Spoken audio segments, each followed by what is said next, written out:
All right, well, we've talked enough about Chris Wolcen from Wolcen Gear Games. Let's move on, because I don't even I'm want gonna change my name. I'm gonna change my name to Chris Wolcen, and I'm gonna make fucking Wolcen games.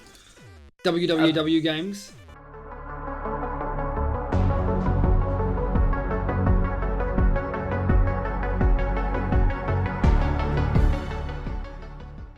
Hello and welcome to the Two Step Podcast. I'm Bag, and joining me as always is Mag. Hello. Let's talk some trash. So, we got a couple interesting things to talk about. First and foremost, the thing that is most vividly on my mind at this point is Wolcen is garbage. Pretty bad. Yeah, we'll talk about that. Wolcen is pretty bad. We have some very unfortunate news that System Shock 3 is basically dead and probably never going to actually be made. Apparently BioWare is going to be taking another shot at Anthem. That should be interesting. There will be 2 more games coming in the Stardew Valley universe. That's slightly surprising. Weird. It's weird and interesting. And then, last thing is that the PlayStation 5 is supposedly going to be expensive as fuck, boy. Yeah, I don't know about that, but we'll see. I don't know. Hey, what's up, Barbie? Yeah, it's I don't know. That's pretty expensive for a console, dude. $450 just to make the unit. That's expensive. Yeah, we already know that a lot of times we already know that PlayStation and Sony often take a loss on consoles. Oh yeah. No. It's not mute myself again like I did last time. Fuck's sake. We already know that consoles often have a loss in revenue. Like they'll take a loss for console sales, but 450 is really, really massive. Like way bigger than I think they would be willing. That means that we could see a $500 price on launch. I mean easily, right? And I don't know if I want to. I don't know if would you be willing to pay that? 500? No, I would absolutely not. Not for the play. The problem too is that it's just like the biggest issue, and I've been reading through comments and stuff on Reddit, and I agree with some of the stuff. The biggest issue for me is that God, this music is horrifically distracting. What the fuck? Shovel Knight, yeah. Yeah, I love Shovel Knight music, but Jesus Christ. The biggest issue for me is that the hardware, it's not that it's not good enough, I think, for $500. It's that that 6 to 12 months after the initial release, they're going to release like a PS5 Pro. It's going to be so much fucking better. And it's like, why don't you just buy that? And I'm honestly getting really, really fucking tired of console developers who release a console and then they upgrade the console. But people don't consider it an upgrade because you can technically still play video games on the original release. But it's like, but you can't because you get sub 30 FPS, so who gives a fuck? It might as well be called a new generation. Isn't the Switch supposedly coming out with a Pro version at some point? Sure, but look how long it's been. Like the Switch has been out for like almost 3-4 years now. Something like that, yeah. So I don't know if it's as problematic as the.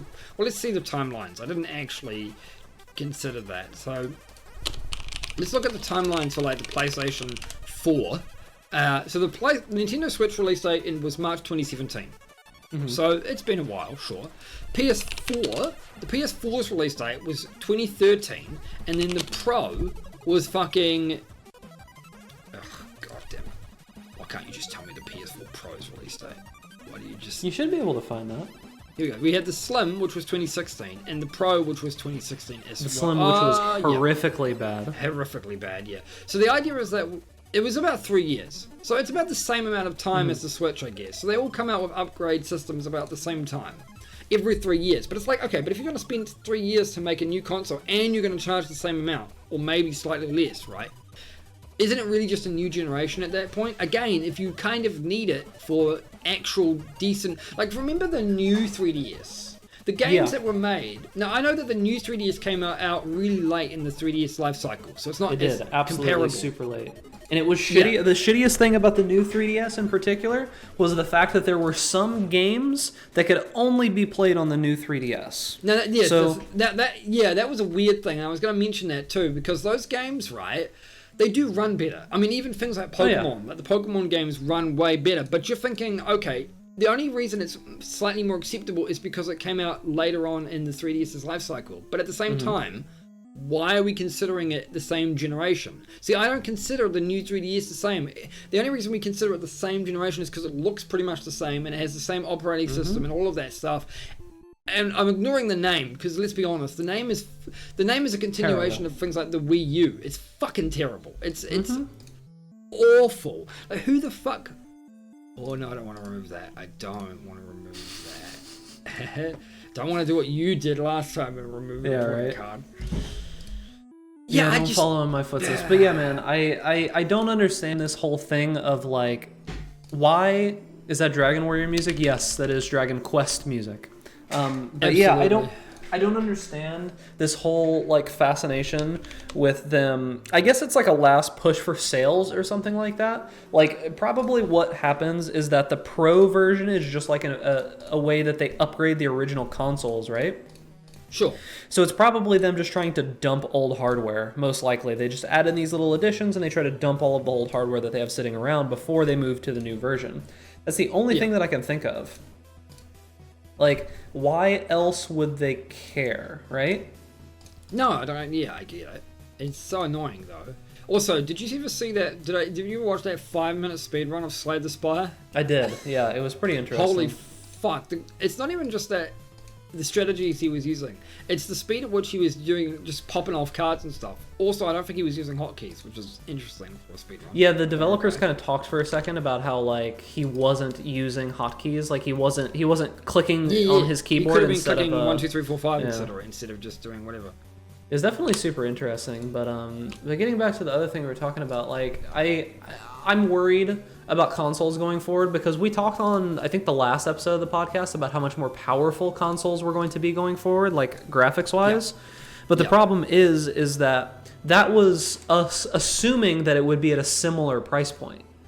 So if the price point's going to massively jump, if the price point's going to massively jump at that point, you should just be buying a computer, you know?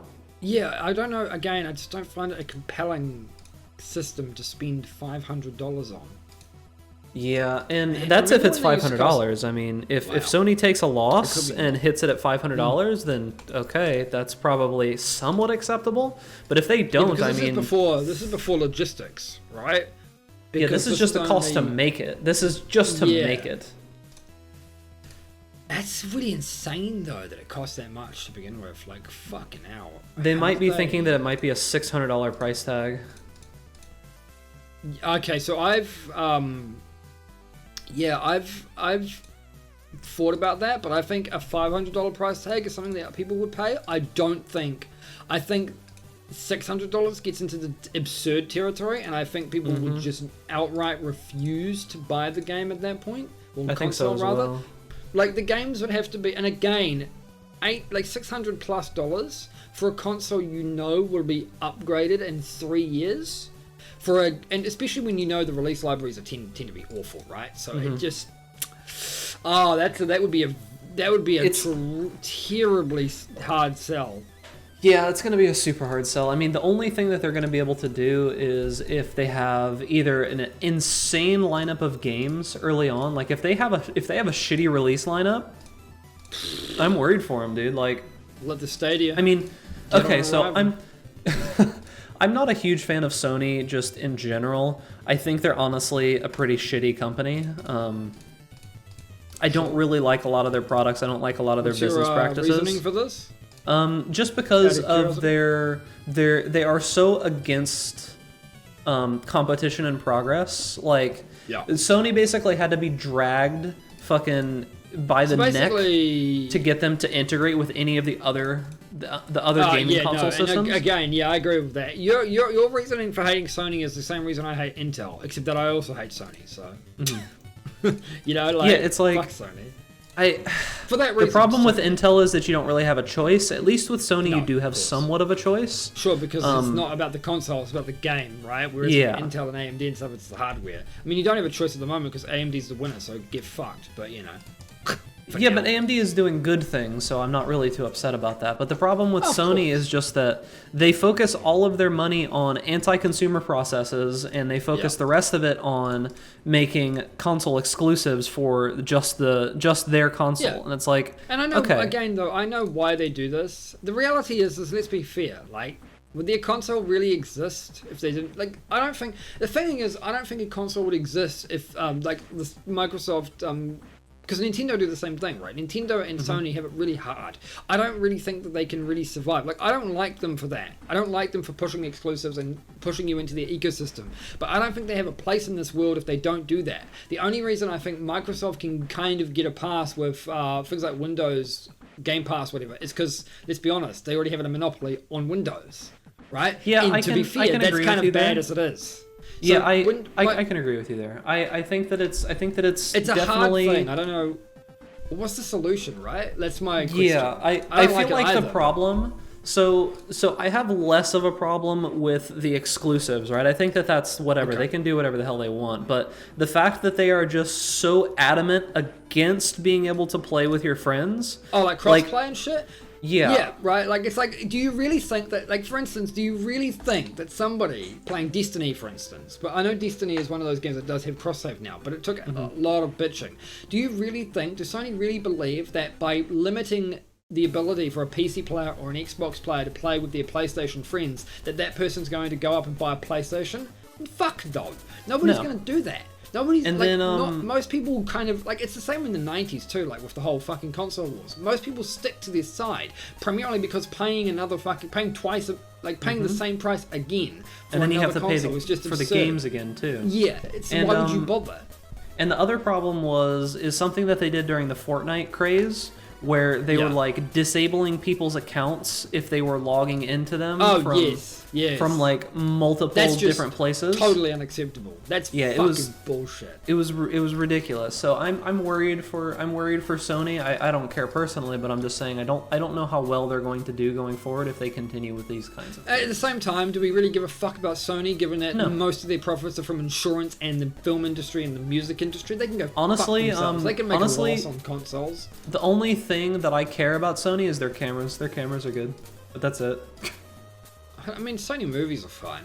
I don't care about it though, you know. Like, if the Sony film industry went bankrupt tomorrow and they just said they're not making any movies, like, that's not. I know some people will be disappointed, but that's not any chip off my shoulder, right? I don't give a fuck. Wow. But I watched the 5 somebody minute else Slay will the make Spire those movies. speedrun. Yes, we actually just talked about that a couple minutes ago. But yeah, It's good. so yeah, it's Love this definitely interesting. It's a good series. I think that by IGN for once. yeah, Sure. I actually really like the developers watching speedrun series. It honestly was going to take some large gaming corporation type thing Sure. to be able But to I push think- that kind, because they are the only people who are going to be able to get a hold of all the developers Yeah, for those different absolutely. places. But the Outer Worlds one that the IGN channel did on YouTube is really good. And if you haven't seen that, Outer Worlds developers respond to like speedrun or whatever, or react to speedrun. That's super good as well. Mainly because I've never watched a speedrun of their game. But the Slay the Spire developers one of them clearly has at least seen something. I like how they were so open-minded. Well, I mean, let's be sure, real, why not? okay? So if you're not a developer that's in a company like Blizzard or EA or Ubisoft or something in one of those top-end companies, you are not making video games because you want to make money. So generally, these developers for these smaller games, like I wouldn't really call Outer Worlds a smaller game. It's smaller than a AAA game. It's niche though. It's a niche genre. It is I niche. guess. But these are people who are doing this out of a direct passion. They realize It's more that I think it's not necessarily they don't want to make money. It's more that they realize that they have to make their customers happy first. Yes. They can't just, like, they're not big enough to make investors and only investors happy. They have to actually make the end user happy as well. And if they do that, then they will succeed. And indie developers, especially for things like Slay the Spire, where there was only like fucking a handful of people on the credits list, they don't have that choice. They don't just go, oh well, this is bad, can you please lend me another $100 million and I'll make it better? No, Yeah, they right. get it right on the first time, or they don't get it right at all. So they kind of have to think about that. I thought some of the comments was hilarious though, where they're just like, we should make an achievement that's just less than 5 minutes just to torment people. That would be pretty funny, not gonna lie. It'd be fucking hilarious. Honestly, that kind of leads me into wanting to talk about Wolcen. So the reason that I want to talk about that is that I think that there is I think that there is, when you talk about how like they're giving up on the goodwill of their consumers, right? I feel that this is something that, okay, so before I go into this, Wolcen is it's a game that just released. It's been in what, early release for years now. It was called something else before. It used to, well, originally it was called Umbra. That was the name of the game, right? And then they changed it to Wolcen. Now, I actually think Wolcen is a much better idea than Umbra. I know some people disagree with that, but the thing is that Wolcen is completely unique. If you Google Wolcen, you will only find this game, as opposed to, let's say, Eternal Card Game, which is a really good fucking, it's basically the better equivalent of playing Magic the Gathering on your PC. But if you look up Eternal, that's a generic word. You're going to get whatever the fuck. Yeah. But again, they made over $406,000 on Kickstarter. Jesus. And that was, I don't actually know when this started. I can't... Shouldn't be October giving people... 2016, by the way, was the estimated delivery, but I don't know if that was an estimated delivery. I'm not reading. What was that, last year? I've got 2016. I've got the Kickstarter here. No, but hear me out. Before you start bitching here, right? I'm not reading through this enough to know if they were promising that release campaign for the final release or for the early access. Point being is that the $406,000 that they wanted may have just been for or whatever. I don't even know how much they actually. I'm not even sure how much they wanted. All I know is that it had a Kickstarter, and that their estimated delivery was like 2016 or some shit. But again, I'm not reading too hard into this, so don't. So that's funny. But so what I was getting at is that this is it's a game similar to Path of Exile or a game similar to Diablo 3. I would say it's closer to Diablo 3. Yeah. Other than the fucking skill tree, that's about it. And recently it just released officially in 1.0, and I actually bought it and downloaded it earlier today. I was going to play it on stream for my normal stream, and it actually crashed so often that I wasn't even able to play the game. I played it for less than 30 minutes and it crashed 6 times. And that's not even the only problem that I really have. It's the fact that the online service is down. It just released, and the online service has been down pretty much since release, and it's not going to be back up until most likely tomorrow. So I don't know what the purpose is of online. I don't think it's any different than the offline, but you can't play with your friends. Okay. So at the moment, yeah. But the problem with online is it doesn't even work like Grim Dawn's online. I can see it. As I told you too on your stream today, right? It's supposed to have mod support. That's great, but it's not going to have mod support with friends. So like in Grim Dawn, I can download mods, I can install mods, and then my friend can download those same mods and install those same mods, and I can play them, and we can play together. So we can play with mods on Grim Dawn together, but you won't be able to play with mods together on Wolcen, for instance, because reasons, I guess. Yeah. The services So don't allow it. Keeping in mind, so the reason, another big reason why I think this is an issue, and a big reason why I think the big reason I think they're having issues, maybe because it was in development for years, as we know. The reason why it was in development for so long, though, is because they switched halfway through to Unreal, if I recall. Oh, they changed the engine that they were using. Yeah, they changed the engine. So that's why I think they got that whole delay, because they probably weren't intending it to be delayed, but then they literally changed engines halfway through. That makes a little bit more sense. It's on the Cry engine now. Yeah, that's right. I remember Cry reading engine. that. Yeah, That's it's on the right. Cry Yeah, engine. thank you. Yeah. And at this point, this was the point where when they started swapping over to CryEngine was the point where they kind of abandoned the community, as it were, where they just kind of shut down communication almost entirely, probably to focus on that. Understandable, completely understandable. Yeah, I can get that. But I don't like Wolcen, and I don't like Wolcen for a couple of reasons. But I want to hear Bag's opinions before I do. My opinions are not based on the new game; they're based on what the game used to be. Yeah, I haven't played too much of the new game. I've just seen videos of it. So and stream and shit. So the problem that I have is that I opened up the game, right? And beyond the fact that there is apparently a lot of bugs, I have mostly new hardware, right? Like, you wouldn't say that any of the hardware that I have is old. You know most of the parts on my computer. It's not old. I keep my stuff semi up to date, right? Like, I need to upgrade my CPU right now, but that's not an excuse though. That's not like you're using and it's a not Ryzen, right? Aren't you? Yeah, I'm using one of the new 2080. Ryzens, and I'm using a 2070 Super, and so this is new tier stuff, right? And I have my computer up to date and all of that stuff, and the game is just crashing constantly, and it's DirectX that's crashing, right? So I mean, that's kind of like, okay, well, what the hell happened? But Hey, that's the other problems, fucking Path of Exile. Funny. the other problems that I have with the game is not even just that, right? The opening of the game left a very sour taste in my mouth.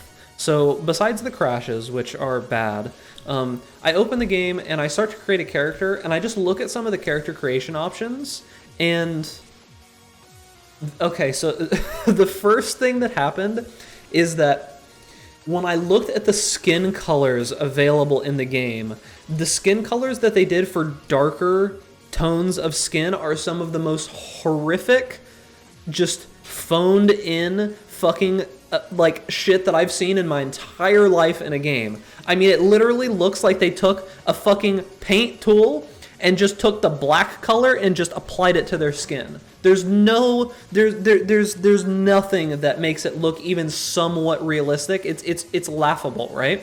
Like, it literally looks like they're in blackface. It looks like they're in blackface. It's one of those things where it's one of those things where you really kind of get that Path of Exiles or even Diablo's method of having a custom. Like Diablo and 3 and Diablo 2 even and Path of Exile all have set character models, character textures and stuff. Obviously Diablo is better because you can change genders, which is nice, cool. But they're all set characters. There's no custom character creation other than your gender in set games, right? And you can see how much stronger that is. Yes, absolutely. Than I having 500% agree. Fuck, they did. Because the problem is that they didn't do any work on trying to make the darker half of the skin colors look okay. It looks horrible. It's so bad. Like, it has officially reached mixed reviews now too on Steam. And keep this in mind, before it was very positive. It was very positive before this. So no, the thing about it too was that it was mixed for a long, long time because of the abandonment issues, right? The fact that they just dumped everyone and everyone thought it was another fucking vaporware early access release. Then when they started updating it again, it got really, really good. It started getting more and more positive reviews for the most part. But that was early access, and all those reviews are different in early access because they're under the expectation that any kind of problems will get better or fixed. And now it's released. It's 1.0.0. It cost twice as much as it did when it was in early access, but it has the same fucking problems. So it's like, okay, so you're paying twice as much for the same shit. That's not acceptable on day one release. That's like less than acceptable. I mean, if it was the same game, and I don't mean gameplay, storyline, whatever. I just mean the difference between early access and 1.0 is that 1.0 is polished. It's a release. It's got no bugs. It works. It doesn't crash. The servers work. None of that works. None of that. Instead, for you, it crashes 5 times in 30 fucking minutes. Yeah, it's not okay. I can see if I had like lower tier hardware or I had not popular hardware, I could see, right? But I haven't even gotten to the actual game yet, right? Like I haven't even gotten to what actually happened in the game. So yeah. Besides the issue with the character creation, right? So that's whatever. I mean, honestly, it doesn't matter that much. You get into the first cutscene, I'm doing air quotes, cutscene, and it looks like it's meant to be stylized, kind of similar to how some games do, where you're reading a book, right? Is what they're trying to do. So it's like everything kind of looks like paper, like it's drawn on and that kind of thing. But it's a very, instead of actually paying artists to make it look like you're opening a book, they just took. I like how you laughed when I said pay artists. Yeah. Instead of actually like paying artists to make it look like you're opening a book and reading it, they just took a blur and like a sharpness filter and they just maxed it out, and that's all that they did. Because the first thing that I commented, if you go back on my stream, is I said, why does it look so grainy? Like, why is this so horrifically grainy? So that's the first cutscene. The first cutscene is whatever, right? It's like not that bad. But then you actually get into the game and you start playing, and the feel of it is somewhat okay, right? It feels like kind of similar to how Path of Exile felt when it was first released, which, by the way, is not really acceptable nowadays because that was 10 years ago almost. It's kind of the same argument going. It's kind of the argument people made with Origin or the Epic Game servers going, hey, Steam was like this on release too. But it's like, yeah, but that was 2004. Yeah. Go fuck yourself. It's not okay in this day and age, basically. So you get in and you start playing and it feels a little clunky, right? Because you get locked in. It feels almost Dark Souls-esque. Yeah. And that is not a good feel for that style of game. There's one for action role-playing game, by the way. There's one very positive thing that I didn't realize that I wanted as much as I realize now. The dodge roll is excellent.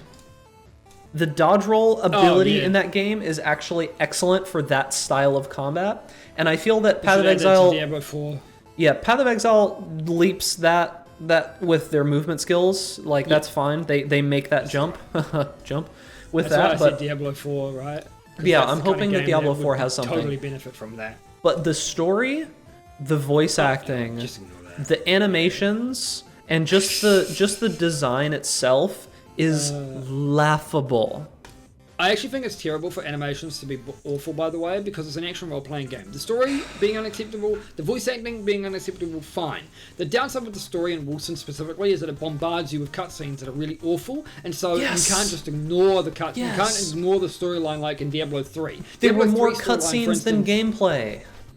Yeah, Diablo 3 storyline is awful, right? But you can just skip all through. It's mostly dialogue. You just skip through it all. You don't give a fuck. And at least the voice acting is great, right? I mean, fucking whatever. Black Tyriel's amazing.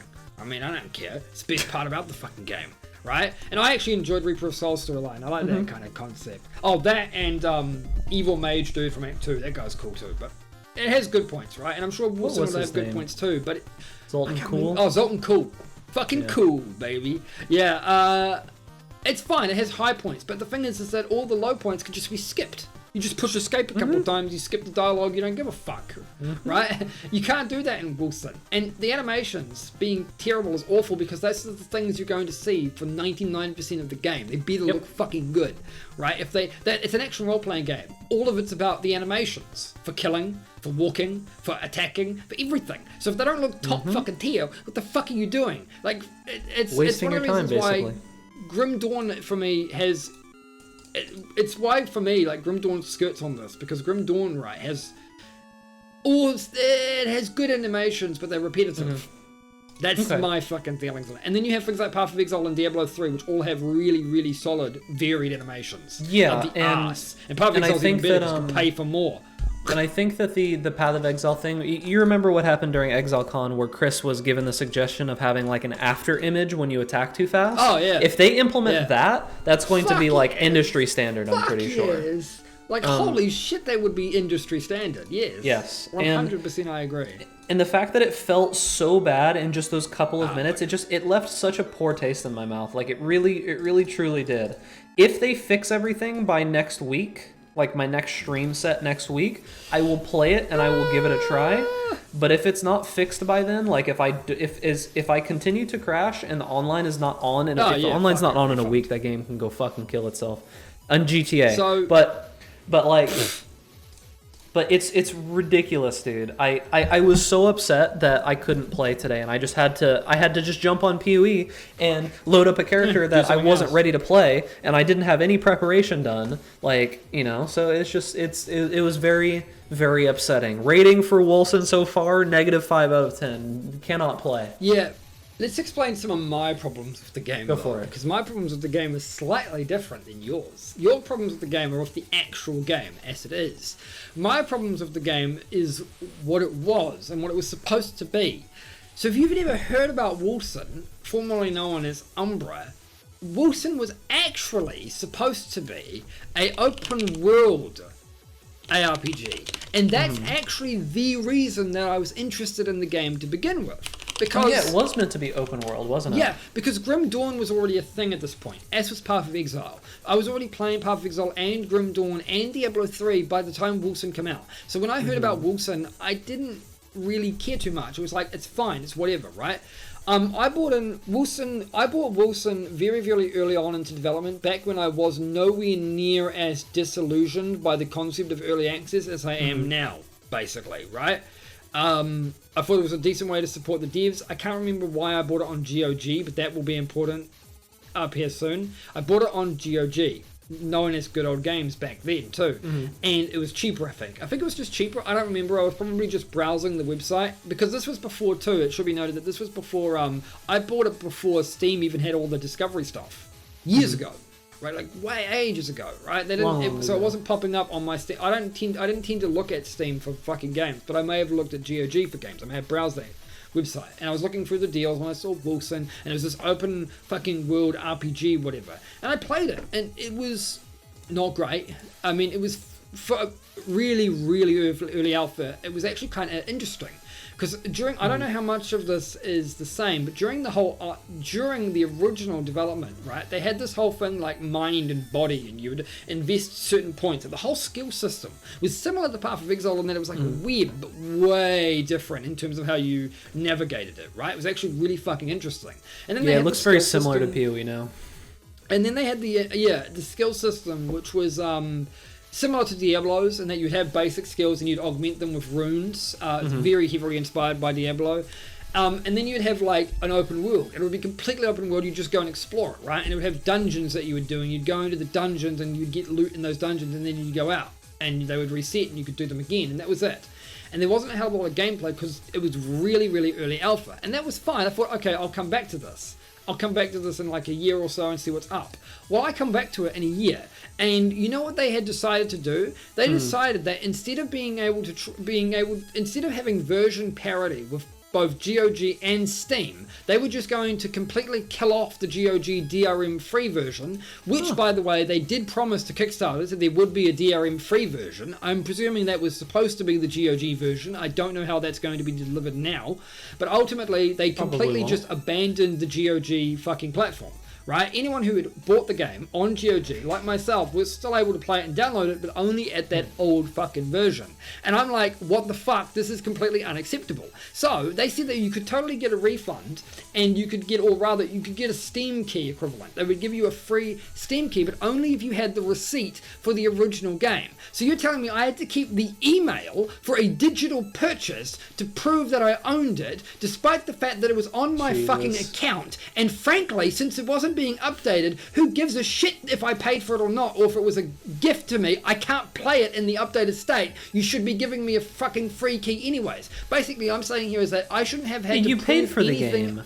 What does it matter? Sure, but no, you're right, but the point being is that I shouldn't have had to prove anything that even owning the game should have been enough. Even if somebody gifted it to me and I didn't pay a cent for it, I still should have been entitled to a Steam key, because the terms of the deal have been changed, right? And unlike fucking Lord Vader, you don't get to fucking change them because you don't know the Force. So go fuck yourself, right? Like, that's... Pray that I do not modify it further. Yeah. So the point being here is that they basically just abandoned the platform, and unless you had a purchase... unless you had proof of purchase, which was a receipt, an actual digital receipt you could send them, right? You couldn't get anything. I was basically denied it. So I just went to GOG and said, I want a refund of this game, because they've clearly abandoned it. And that's why I have a bunch of store credit on my fucking GOG account that I've been saving for 4 years waiting for Cyberpunk to come out. And that's why I fucking hate Wolcen developers. It's one of the... So now you know why I really, really dislike them. But other than that, if you were a Kickstarter... No, but if you were a Kickstarter supporter, the game is really different to what you were promised originally. I think it's better now, for the record. I think it's a better game, and I think it's way more marketable than what it was. Like an open world ARPG, I wasn't sure how that was going to go. But it's still not what they advertised. It's still not what they got Kickstarter money for. $400,000 Kickstarter money, might I add. Yeah, where'd that $400,000 go, man? On one fucking, like, 2 fucking graphic designers, probably. Because like the problem that happened, right, is that you get into the game, and I swear the opening sequence is supposed to be the good sequence, right? You're supposed to put some work into that. You're supposed to put some good shit in there, boy. Yeah. I feel like they put the leftovers in there, dude. Like, it was so bad. It was impressively bad. Yeah, I know. It's like... All right, well, we've talked enough about Chris Wolcen from Wolcen Gear Games. Let's move on, because I don't even want to... I'm gonna change my name. I'm gonna change my name to Chris Wolcen, and I'm gonna make fucking Wolcen games. WWW games. I don't even want to give them any more of my mental bandwidth at this point. I want to talk about other things that make me sad, like the fact that System Shock 3 is no more. To be fair, we didn't know shit all about it. Yeah, I mean, but we had a hope and a dream, right? Yeah, I mean, that's what it took for me, because I love System Shock. I love System Shock 2. My favorite game is Deus Ex, primarily because, not because of the gameplay or anything like that, but just because it's a game I wanted. It's one of the first games that I really wanted as a kid. I was into that cyberpunk, edgy, fucking Matrix style stuff during the early 2000s, and I really wanted Deus Ex. I really fucking wanted it, right? I played a bunch of other RPGs and games that I really enjoyed at the time, like Baldur's Gate and Neverwinter Nights, but I really wanted Deus Ex. And I never managed to play it on release. I had to wait like 2-3 years before I could play it. But when I played it, I was not disappointed. And that's why it's my favorite game, right? I was so excited about it. I was so hyped as a fucking you like actually got 10-year-old. What was promised to you. And I got what was promised, right? And it felt really good. But System Shock 2 is probably my second favorite game, because without System Shock 2, the immersive sim genre probably wouldn't be a thing. Things like Deus Ex, Dishonored, Bioshock wouldn't be a thing, right? Like the RPG FPS genre community owe almost everything to the System Shock series, and I love System Shock. It's clunky to play, it hasn't aged very well, but since I'm used to it, I can play it fine. I don't mind it. I love it. It's a game I need to play again on stream, just because it's one of those games like Deus Ex. You need to play on stream, dude. Well, yeah, sure. A lot of console games that I can't at the moment because I don't have my second fucking monitor anymore at the moment, so I can't actually use my capture card. Because I need to play Chrono Trigger, and I'll probably just play that again from the start since I never finished it. But yeah, I'm disappointed about System Shock 3. Because I ended on a cliffhanger, the second one. Sounds like Borderlands to me. Yeah, Borderlands was... We've talked about Borderlands on the stream before, so I'll just comment about it a little bit. Borderlands I think he means in terms of the favorite games, though, right? Yeah, that's what he's talking about. It was one of my favorite games. Borderlands 2 is by far the best of the series, I feel. And yes, Chrono Trigger was amazing. It was. I think the biggest thing they did right with Chrono Trigger was the fact that it was a very accessible game with a good, well-made story and a good cast of characters. I feel like that was the biggest things that made Chrono Trigger what it was, is that it was a JRPG, but it wasn't one of those JRPGs where it's just like, well, just grind until you're fucking dead and then you can beat the game. It wasn't Final Fantasy. Yeah, and I mean, really, that's it. And the music was great. There was a lot of problems with the Chrono Trigger series. Apparently, apparently I say that because apparently the dev team that worked on Chrono Trigger, some of them almost died from working on it. What? Just crunch time or something? Yeah, because they were overworked so heavily. A few people on the team were hospitalized, and they were like not good working conditions for the people working on Chrono Trigger, and that was a lot of Square's early stuff. But I want to keep going, sorry. But yeah, that was a lot of Square's early stuff, and then they kind of had that weird thing where they decided to make Chrono Cross, which was like a sequel, but not a sequel. But I don't even want to get into that. Chrono Cross is an amazing game, but not because it's a Chrono Trigger sequel. Yeah, it's because it's completely. If you ignore the fact that it's a Chrono Trigger game, it's really good. It stands on its own, but it doesn't stand as a Chrono Trigger game. Basically, is how I see it. It's about System Shock, right? So the news we had was that the writer, director, lead programmer, designer director, and more have all confirmed their exit from Other Side Entertainment in the past 5 months. Other Side Entertainment were supposed to be making System Shock 3. It was spearheaded by Paul Neurath, which was one of the original directors, I think, for Looking Glass Studios, the people who made System Shock. The saddest part about that is in 2016, Warren Spector actually joined as a creative director, and Warren Spector was the producer for Deus Ex. So it's very sad because they had a bunch of talent, really, really good talent. I think the biggest reason here, I think the reason, and as this article alludes to, I think the reason that they have ultimately decided not to continue and why they had to let go most of the team was because their then publisher was Starbreeze. And this was in February 2019, and Starbreeze almost went bankrupt.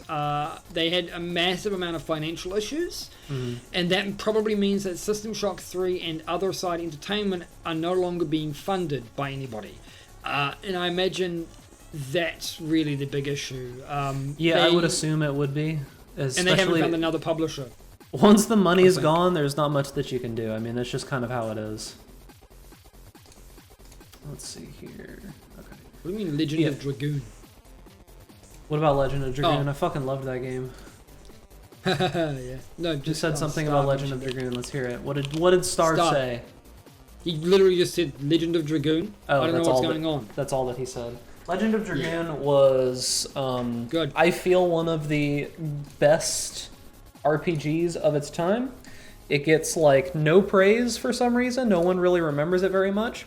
But there's a few games like that, funnily enough. It has a system where, depending on the attack and the weapon that you use on each character, it's kind of like a rhythm game almost. As you fight things, you have these like squares that slowly like zoom in, and you have to click the button right when it's in the perfect spot, and you have to chain them. And the more that you chain together, the more hits that you can do. It's a very good game with a pretty decent story as well. But it's always good. But yeah, so besides that, I fucking love Legend of the Dragoon. Fuck, it's hot in here. Let's move on a little bit, because I actually want to try to get through all of our topics today. So BioWare taking another shot at Anthem. I don't know how I feel about this, because so, I know how I feel about it. Anthem is a game that should have been amazing, and the base concept of it should have been really good, and then they just shit all over it, dude. Shit. So the biggest thing I'm not happy about with this announcement specifically, if I can get it up here, is that they talk as if they've had a good year with solid content, right? That's kind of the problem, and that doesn't make it. That doesn't make me. So here's the thing: Anthem could totally be the next redemption story on par with Final Fantasy. The MMO version, whatever fucking number it is. Like, seriously, I don't remember their numbers, okay? I don't fucking care. It was 11 and 14. Yeah. Right? So, the game before A Realm Reborn was fucking awful. It was terrible. It was a fucking terrible game. But the thing is, do we want to talk about that game a little bit? There's some funny stuff to talk about that game. Yeah, but, I didn't play it, so I don't know much about it. That game... I just know about the redemption. The only thing that I want to talk about the old Final Fantasy Online game was that there were raids that were 20 plus hours long, and you had to be there for the entire time from start to finish. Oh yeah.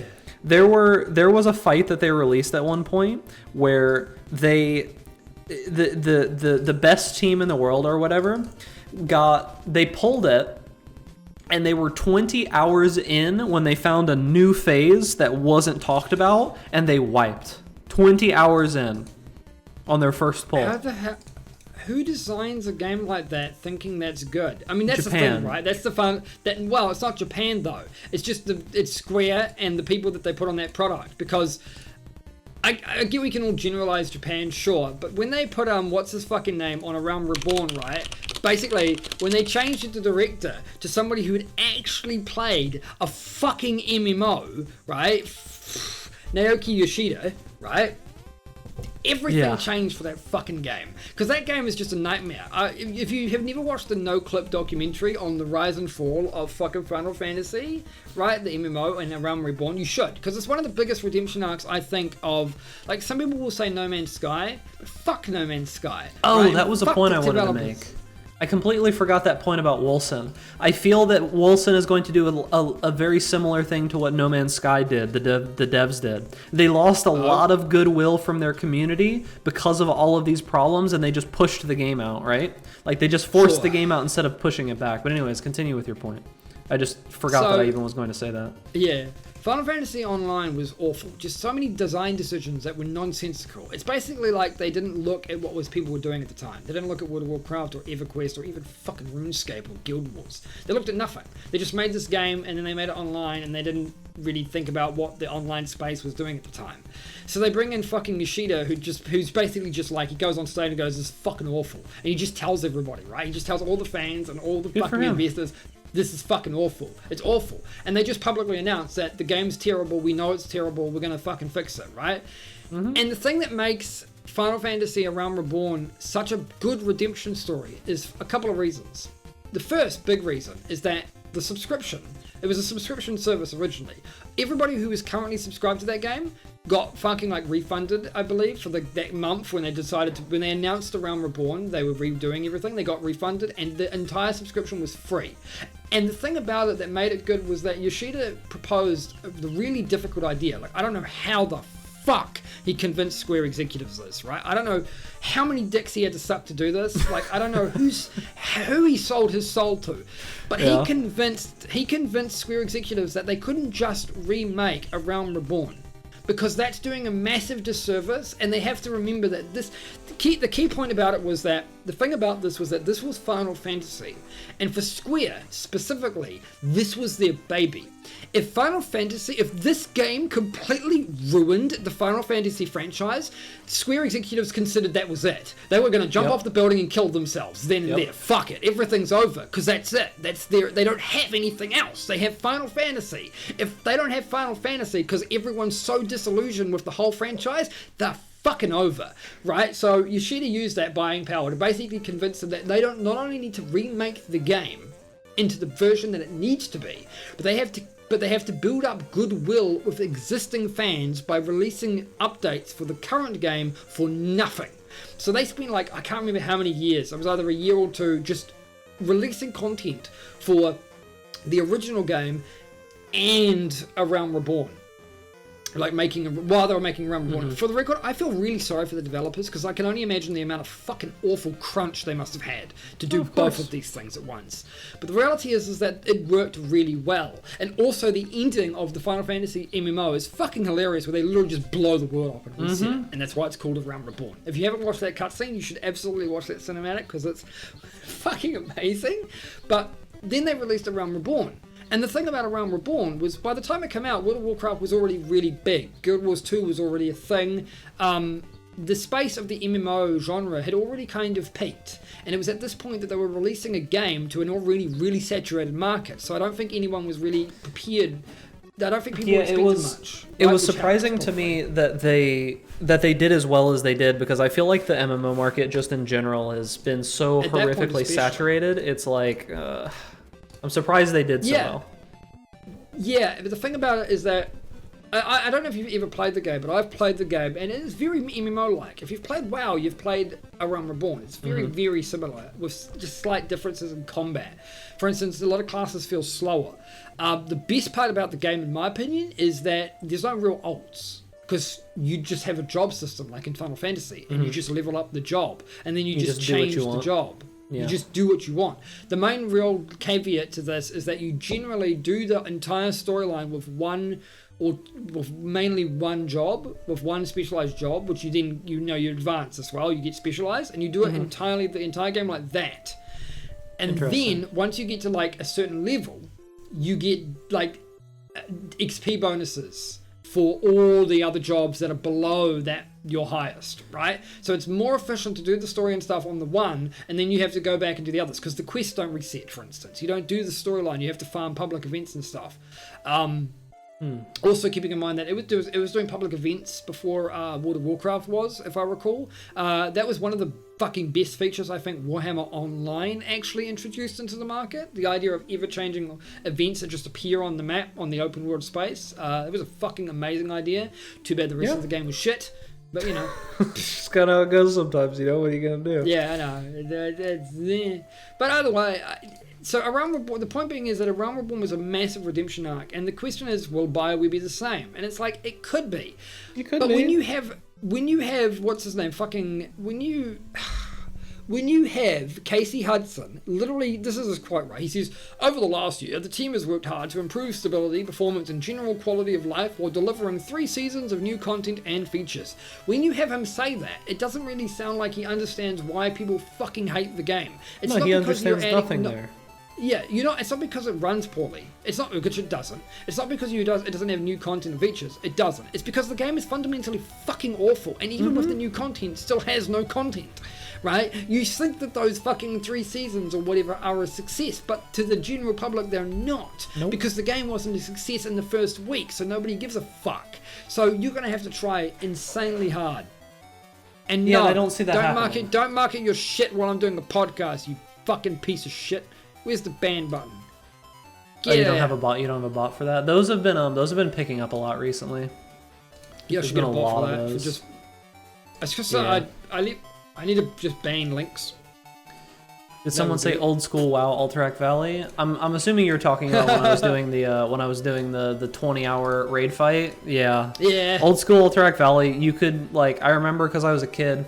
You could go in and fight some in the morning before school, and then I would go to school and come back, and the same Alterac Valley would be going that was started when I was waking up in the morning. It's interesting, but I don't know if I'd want to do that. I don't. It was not as. It was one of those things where you think that it was fun, but it's not. I don't know. I think it would be fun, but for different reasons. For instance, the You problem think with you gaming do, but you don't.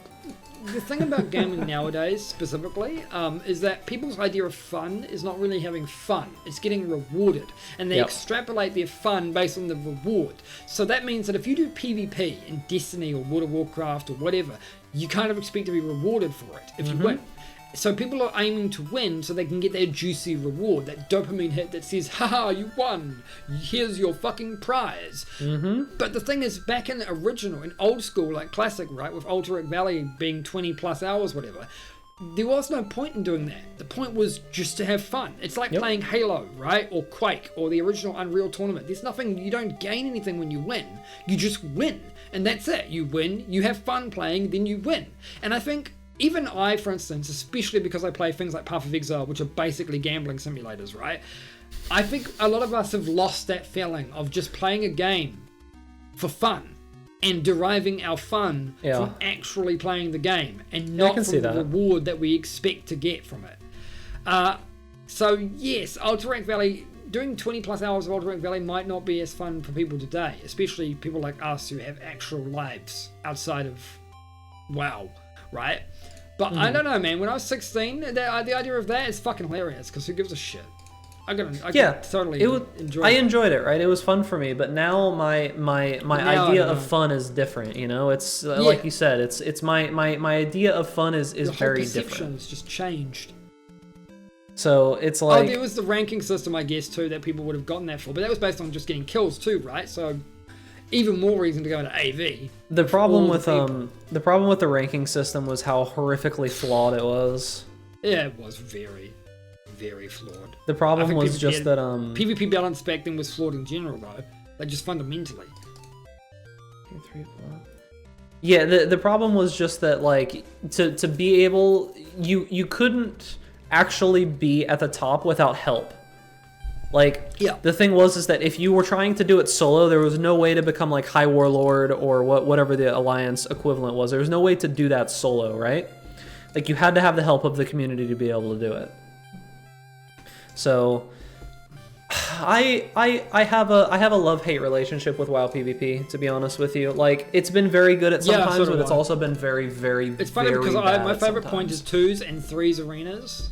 And not rated BGs and stuff like that. I don't like that kind of crap, but like arenas was always my jam. And then when they made it so that like 2's ranking didn't matter, I was genuinely upset about that. I don't know why they did it, and I kind of agree with why they did it nowadays, but it still felt bad, Just it felt bad. It definitely did. All right, last thing that I want to talk about is that this is super strange, and I don't really understand it. I can tell you some stuff, but there's 2 more games coming out in the Stardew Valley universe. They called it the cinematic universe in this article that I'm looking at, but... Yeah, Concerned Ape's actual tweet here was, he's working on a couple of new projects. One takes place in the world of Stardew Valley, but it's not a farming game. The other, he's not 100% sure about, but will tie into Stardew Valley in some way. Now, it's interesting because you're thinking, like, how is it going to tie in? But at the same time, it makes sense because of the amount of world building and characters that he's developed. So why wouldn't you use those, right? Yeah, I mean, I don't know. Mag, do you know if I make an X card cost 0, does it just do nothing? Just does nothing, my dude. Okay, good to know. Anyways, so, like, what do I think of Temtem? We talked about that a little bit. I hope that Temtem does well because Pokemon needs competition. So do I agree, but I haven't played it yet because it's early access. But yeah, without competition, Pokemon is going to die as a series. Stagnate and die. Good. Yep. Fuck it. It deserves to die if it's going to stagnate. Like that, I don't care. It's just... I do care, but... Getting MILF like DBZ. Yeah, I guess so. That's a good way to put it. I don't think that's a fair comparison because it's not really fair, but it's funny. It's not fair because I think Super is good. Yes, I agree. I think that Shield is not. I think So that right? I think that Dragon Ball Super is very good, but the games is probably what he's talking about. Okay, yeah, sure, but well, actually, you say that, but DBZ Kakarot's also pretty good. I've played that. It's good. I like it. I've heard some questionable takes on it, so It's fucking I will grindy as fuck. I will take your opinion into account. It's also here. hard as fuck. It's hard as fuck in some ways and easy as fuck in others. It's really inconsistent difficulty in my opinion. But I don't think it's bad. But I do kind of agree that the series should have stopped after the original series ended. There was no reason for it to really, it ended well. It was fine. Why continue? I know. It's a stupid question. Why continue? Because money. Money. That's why GT continued. The funny thing is that Super was because of GT. I always thought it was funny because what's his name? I can't remember his name right now. Why can I not remember his name? Akira Toriyama. He was upset with how GT was done. That's why he made Super. Yeah, it's funny because, I mean, I like that he's upset about how GT was done, but it's like that's literally because they had finished with what the manga had done, so they went on their own thing, basically.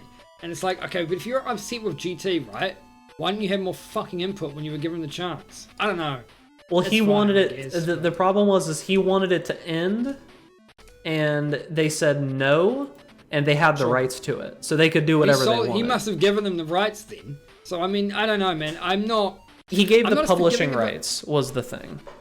Yeah, sure, but he still gave them the rights. I'm not accepting about that. I'm pretty hard ass when it comes to that. Like, if you give away your shit, you can't act surprised when they use the shit. It's like, that's why you gotta be so careful about giving away your shit. He should be happy that they let him make another series to begin with, so that he could basically redo it himself. Honestly, because they could have just told him to go fuck himself, but they wouldn't because it was popular. That's the thing, though, is that he still owned the rights to it. But the thing to remember, though, is that this was a long time ago. People didn't really think about that as well. Dragon Ball GT released in 1996. Like, remember that. It's funny because I didn't actually.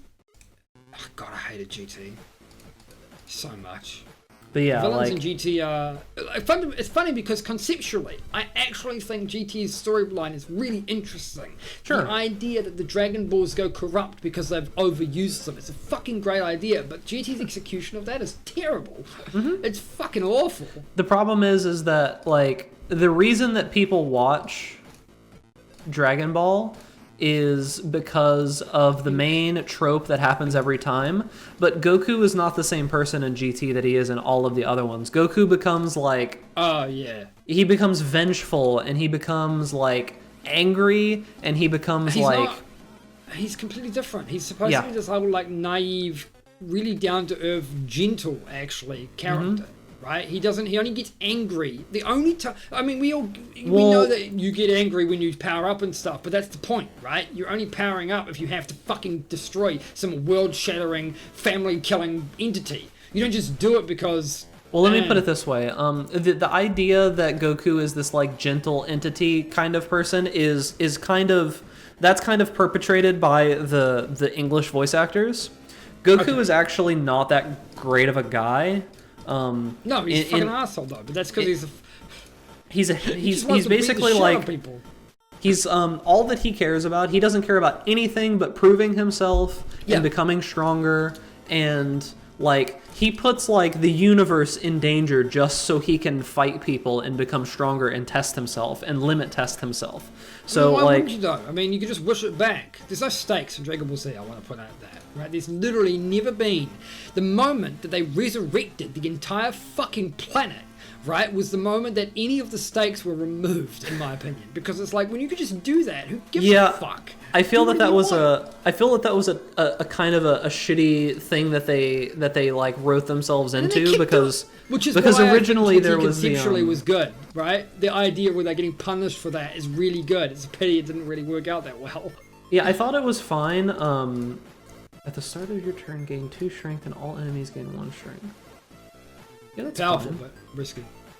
I'm killing shit really quickly, anyways. But the thing that I was saying is that it's just that Goku is kind of a dick, right? And I get why Chi-Chi's always so upset with him. But we're hitting time here in about 5 seconds, and we've kind of hit the end of our topics here, and it's kind of like late for us to normally be doing this, because we both just kind of forgot. Yeah, I woke up and started streaming immediately.